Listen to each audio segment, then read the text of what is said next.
I'm very happy to be here, indeed. And I would like to talk about bringing new music to new audiences within the context of performative sound arts in public space, and how this might be connected to communication, because I think that's what we are talking about a lot of times as well. So, although I have often been involved in education projects as well, I would today like to talk about the idea of how initiatives or actions that were created specifically with the intention of creating sound art or artwork can or do actually bring new music to new audiences. Just briefly, the education projects I have been involved as a facilitator have, of course, influenced my approach to the making of performative sound arts in public space. These projects involved working with children, teenagers, adults in different contexts, and a lot of them were specifically about new music.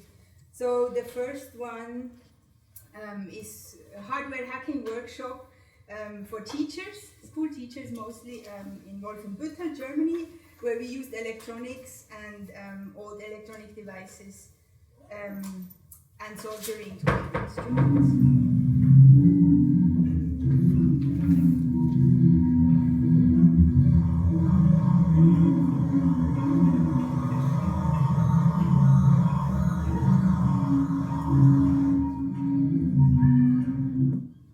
This is just a short bit of the performance. Then we also had, back in 2011, I think, in collaboration with the Symphonic Orchestra in Basel, in Switzerland, a group of 11-year-olds playing with light sensors and sine waves. And there were parts with the orchestra in between, or bending sensors.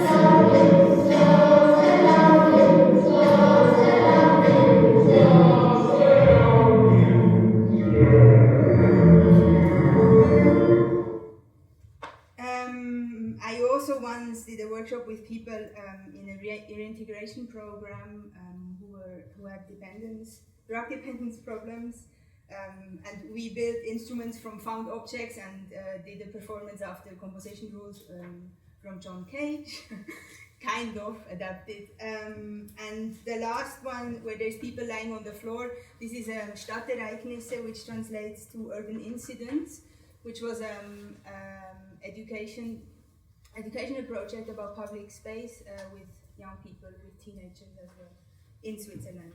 This is just to give a brief idea about my teaching and facilitating side of my artistic practice.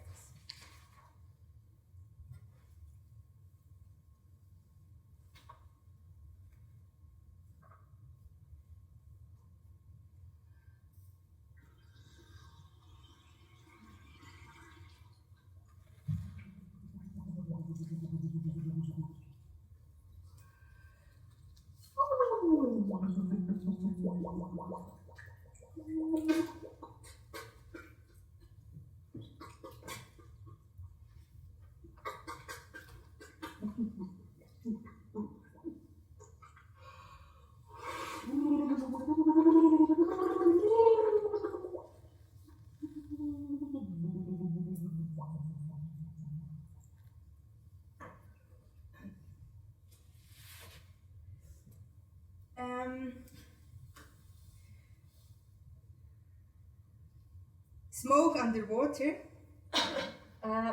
is one of my first sound art pieces when I was still a student, and it's for singing people underwater, and they're singing and beatboxing actually, musical glasses and a smoking director. So whenever the director takes a puff, and you know, during the devising process of this piece, I went to a household store and I wanted to purchase a salad bowl, a transparent one, of course. This one I just found it was like on sale in Sainsbury's yesterday, so it does the job. But so I told the salesperson, you know, I need a transparent salad bowl because there's people singing underwater and there is different light bulbs with colors and blah, blah. And I was really surprised by the professionalism of the salesperson, because she found the perfect bowls for me. You can't see maybe, but it's like it was amazing. And she never came to the performance because it was at my university at that time, but I'm sure she told someone about it and she was like, oh, you know, people are singing underwater, like what is that? So with this example, I kind of want to illustrate that my stand that bringing new music to new audiences doesn't necessarily mean that they visit concert halls and they join an existing audience, but that actually that's rather about opening up a consciousness, I think, for other approaches to look and to listen to the world, and basically about the exchange between people from different living environments that might create an awareness for this polysemy, or like polysemy of actions, I would say, but in that way, polysemy of a salad bowl. And public space, I find, as a political space, that's discussable, I think, but people from different backgrounds coexist in that space seems to me at least very adequate to pursue such an objective. So I would like to talk about three projects of mine that use artistic impetus to reach new audiences rather than an educational, and an impetus that is largely motivated by communication between participants, which is artists and audiences.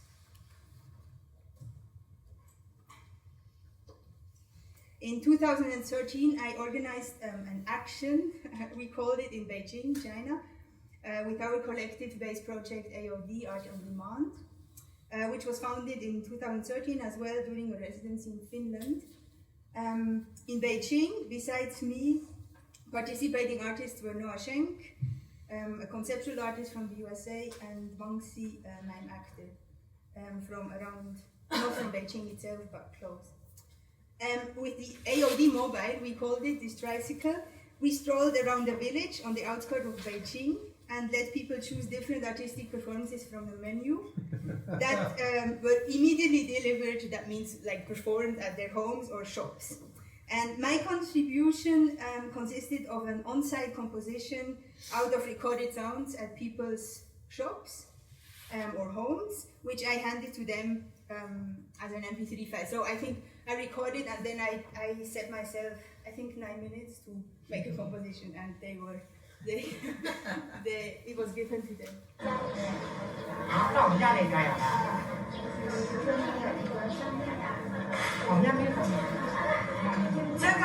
这个的话，现在这个吧，你能开一下吗？我们录一下。可以，我开了吗？这就咕嘟咕嘟咕嘟的。啊，这是很可爱。哦，我这本身在干活嘛。那你们的最终目的是什么呀？它的是一种艺术的追求，还是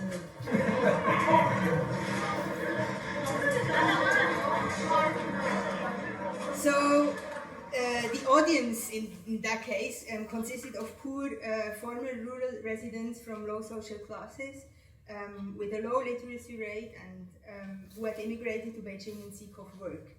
The museum I was a resident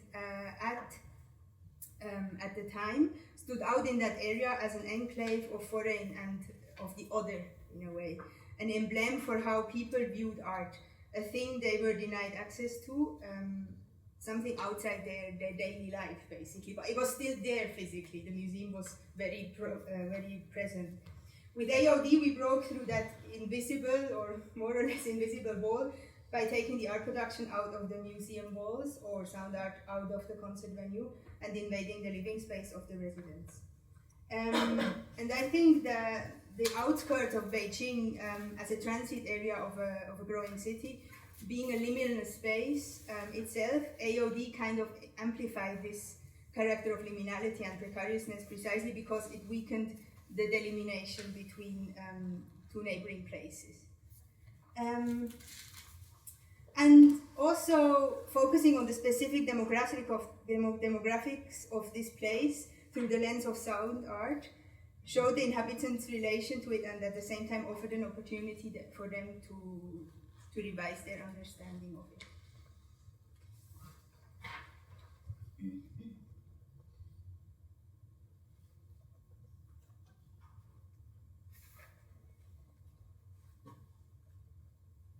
So, Elvis. I have been involved in the Interfaces project, as you just said, about 1 year ago in Cyprus as an artist in residence at the European University. Thanks, Evis, again. During the 4 weeks of my residency, I interviewed people who were involved in preserving cultural and architectural heritage, as well as people I got to know through organizations that advocate for the reunion of Cyprus. During that time, I conducted a daily vlog, a video blog, about my working process and about my approach to inventing sound arts performance in public space. To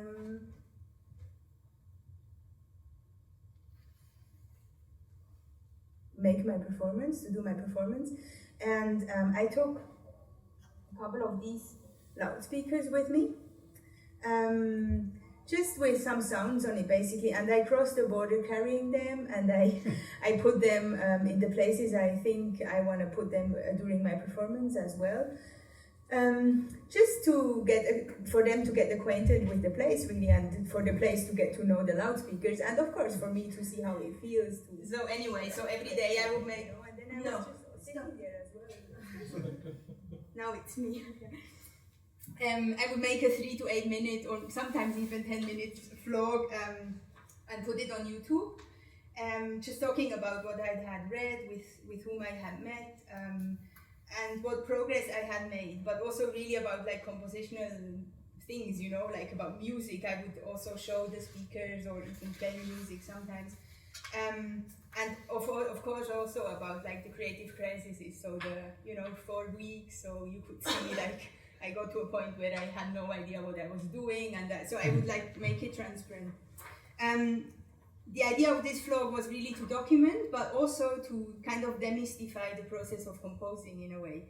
And at the same time, publishing my work also extended the intended performance space, which was, I was going to make a performance, I did a performance in public space in Nicosia. It extended this public space to the public space of virtuality, really, of the internet in a way, discussable as well. By making the production process public, I reached out to new audiences who maybe not get in touch with new music otherwise. I didn't get a lot of feedback from people, but I had people telling me that it was good to see that like composing was not something, non-tangible, but that it became something like a work.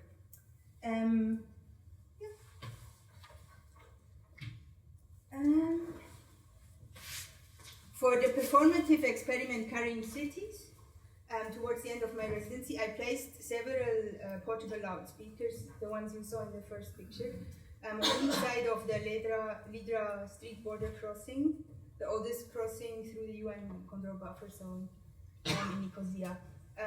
There were 2 small squares on each side, and I just placed the loudspeakers, for example, on a bench besides people or like in front of a street lamp. The sound material consisted of recordings of my voice and national anthems from the internet, which I kind of deconstructed, singing, but also with granular synthesis, whatever. It sounded a bit like this. I am Rome.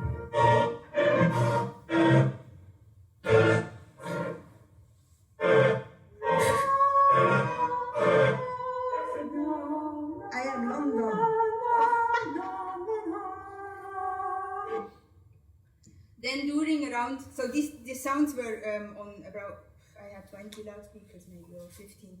Then during 40 minutes, I crossed the border multiple times, each time carrying 1 loudspeaker with me and bringing it to the other side. The interviews and the oral histories I had collected before, as well as numerous observation hours, of course, and sonic testing, all influenced the creation of the sound. And people were mostly curious, I think, and somehow also connected to the soundtracks, I felt. The most immediate reason, though, was that I was questioned by the border police of the Turkish authorities, because they thought I wanted to sell the loudspeakers on their side.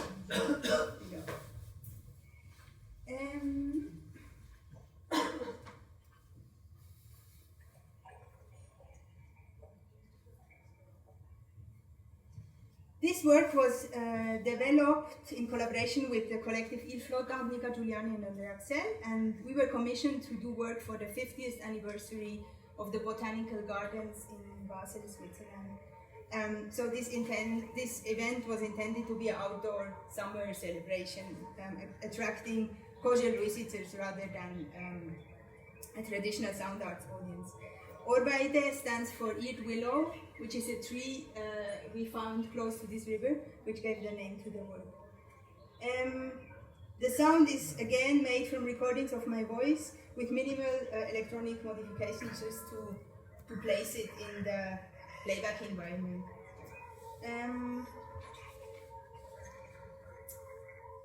We worked with 150 of these waterproof swimming loudspeakers, and they swam around a distance of around 500 meters, so 0.3 miles, something like that, down the river before we caught them, and we carried them upstream to put them back into the water.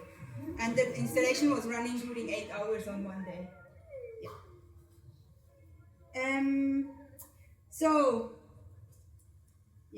I will maybe you can listen.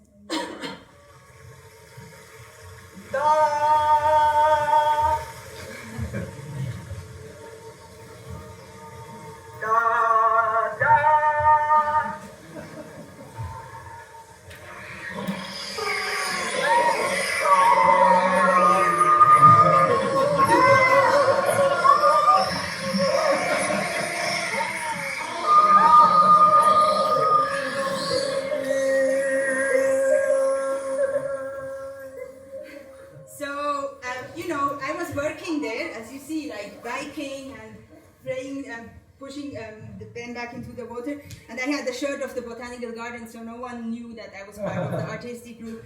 And it was really interesting because a lot of times people came up to me and they were like, they didn't know who I was. They were like, what is that? Just very old. And I said, this is a sound art installation. And suddenly they were, okay, bye. And this kind of hit me. So as soon as they classified it as art, they were like, they kind of wouldn't feel the need to investigate further somehow. And I think this is one thing I really like about working in public space, this ambivalence of classification of actions or occurrences that in a concert venue I didn't experience in that way, at least. That audiences don't see themselves as recipients of sound art, and they in a way become, hopefully become more active and more curious. And maybe that because of that ambivalence, that non-assignability, they might listen more attentively as well. So, how can performative sound arts in public space be an impetus for communication, or maybe less pretentiously in these projects at least? I think that by taking sound arts out of a designated venue into public space, they become accessible to people who wouldn't come to a concert venue. By invading the living space of the unprepared audience, instead of the audience going to an art space, sound arts are integrated into their everyday life and become part of their habitual environment. The work, or especially with performative sound arts, the artist as well is in the same space as the audience. Is present, tangible, and can be discussed and influenced. And I think that can become a basis for a communicative process.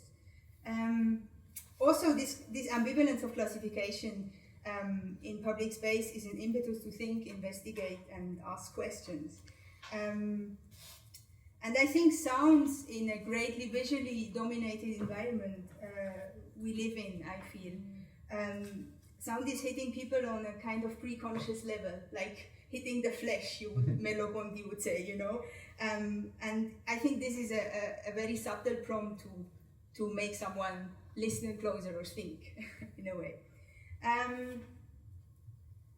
As process and production and presentation merge, the delimitations between audience and artists blur as well.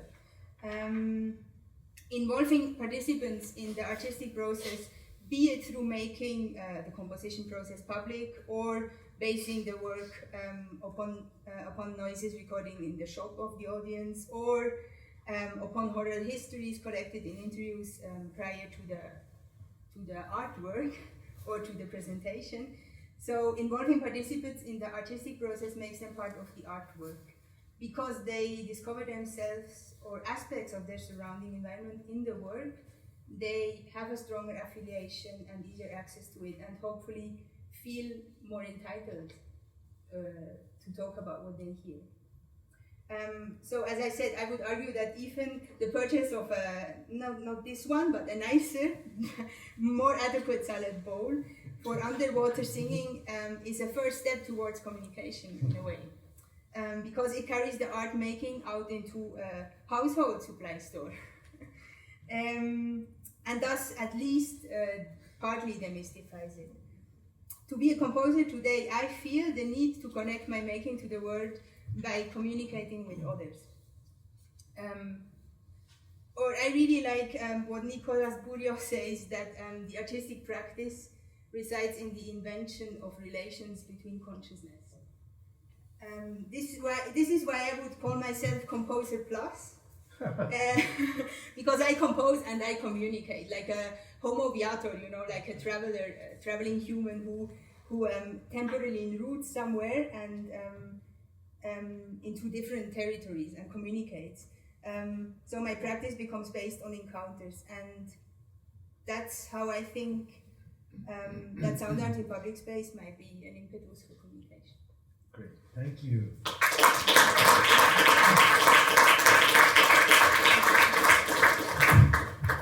Well, you didn't think you were going to get a story about buying a bowl at the supermarket today.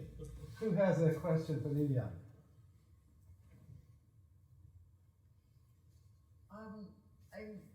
Congratulations on your work, and I love your sense of humor as well. Thank you. I think in what you're doing, the documentation of what you're doing is probably extremely important to nourish, your next projects or whatever. But if you're so involved in situ, do you have a team, or how do you document what you do? Okay, you did your blog when you were in residency at the European University and this and that, but once you're in the performance,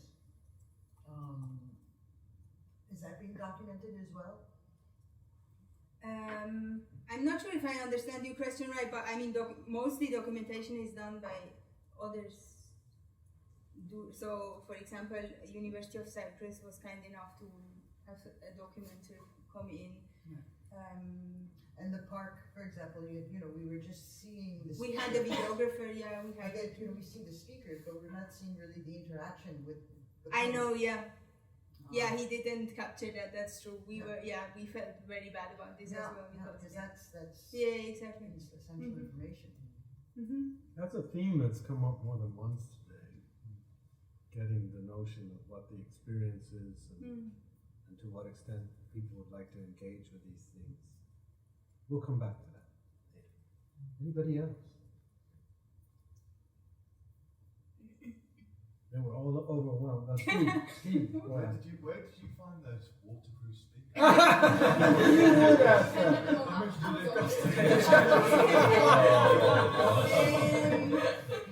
On AliExpress.com. Do you know that? Yeah, it's like Amazon, so they're cheap. They're not, these ones, they're not very cheap actually. These ones cost about, well, no, they are cheap.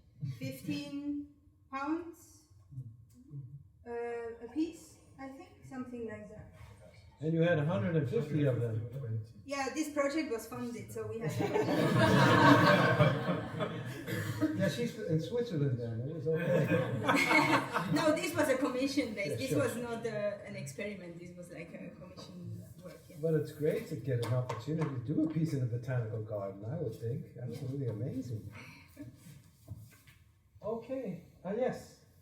And do you do other work that has not these characteristics? I mean, that is not involved with public space, or does it absorb all your work? Goes in this direction? No. I do pieces for stage as well. I do pieces for like acousmatic pieces or for only loudspeaker settings. Also performance on musical performance mostly. Yeah. It's not always in public space, but it's just something that I like to. It's a kind of a research for me. And are there any techniques that you use in both circumstances, or I mean, how do you experience the connection between the two ways of making, composing? I mean, I think like using multiple loudspeakers is something I would use in theaters as well. I think I've rarely made a piece for just a stereo setting, really.